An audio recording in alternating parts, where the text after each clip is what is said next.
Hello and welcome to this amazing game of Dead by Daylight, and today I want to give you my top 5 tips on becoming a better survivor. So without much further ado, let's get into it.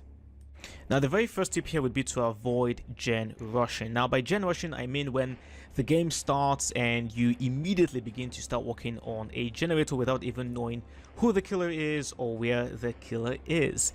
This is very often a bad idea. Remember that when the game starts, the killer will start looking for survivors, and the best place to look for survivors would be where the generators are located. So what you can do is you can take your time, you can crouch around, you can search for chests. If you see them, you can cleanse totems, but take your time before you start working on the generator. Try to find out where the killer is, who the killer is, and you can even start working on the generator when you see that the killer has found one of your other survivors and they're being chased. Then you can begin to work on generators.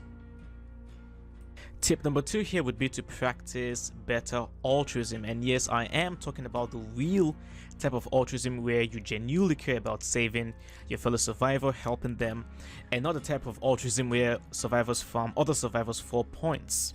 Now, as survivors, we tend to have a lot of empathy, and this results in us making irrational and, quite frankly, stupid decisions at times. And examples of such decisions would be trying to body block a hook when the killer has iron grasp, trying to go for the save against a camping killer when you are injured or when you don't even have borrowed time. All these are bad examples of altruistic actions. To become a better survivor means you have to become better at performing altruism.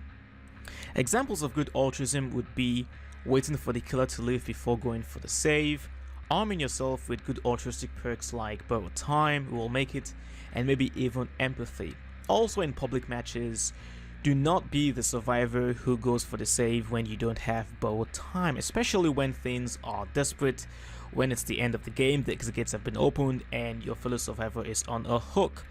Give the opportunity to other survivors who might have borrowed time to go for the save. They will have a much better chance of saving the survivor who has been hooked rather than you who doesn't have borrowed time. Dead by Daylight is a game that has different killers and maps, and as such, it is important to be flexible and learn different strategies for each killer map combo. The way you would play against the hillbilly at Larry's Institute should be different from the way you would play against him at the Coldwind Farm. The way you would play against Michael Myers, who stalks, should be different from the way you play against the Doctor, who shocks. The bottom line here is be adaptable. Adopt different techniques and strategies for playing against different killers at different maps. The more flexible you are, the better you'll become at surviving. Tip number 4 is to play as the killer. A wise man once said that if you know the enemy and know yourself, you need not fear the result of 100 battles. Now, you already know yourself because you play as survivor all the time, but what better way to know your enemy, the killer, than to actually spend time playing as the killer? When you play as the killer, you will begin to better understand how they move, how they attack and lunge at survivors, how they hunt and track survivors, and also the different weapons and add-ons that they possess. One more major benefit of playing as killer is you will eventually come up against skillful and better survivors, and this will give you the opportunity to learn from them. Study how they juke and evade you, the killer. Study how they use the pallets and also their overall gameplay. The final and perhaps most important tip of all is to take responsibility for your bad games.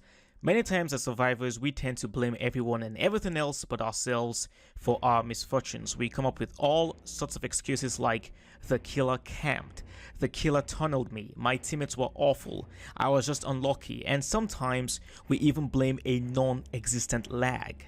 This is wrong. Whenever you have a really poor game as a survivor, ask yourself, what role did I play in my misfortune? Was I too quick to walk on that generator? Should I have dropped the pallet when I had the chance? Should I have just walked on the generator instead of going for the save? Now, sometimes you really might just have been unlucky that you spawned closest to the killer, or that the killer in fact was just lucky to have found you. Yes, these things do happen, but most of the time when you do have bad games, it is because of the bad decisions that you made. It is important to recognize these mistakes and learn from them. Learn to take responsibility. Well, there you have it, my top 5 tips for becoming a better survivor at Dead by Daylight. What did you think about these tips? Do you agree with them? Are there other tips that you'd like to share with the community? Feel free to post them in the comment section below, and be sure to check me out when I stream Dead by Daylight on this very channel, Monday to Saturday from 7:30 PM Eastern Standard Time. Thank you very much for watching, and until next time, keep surviving.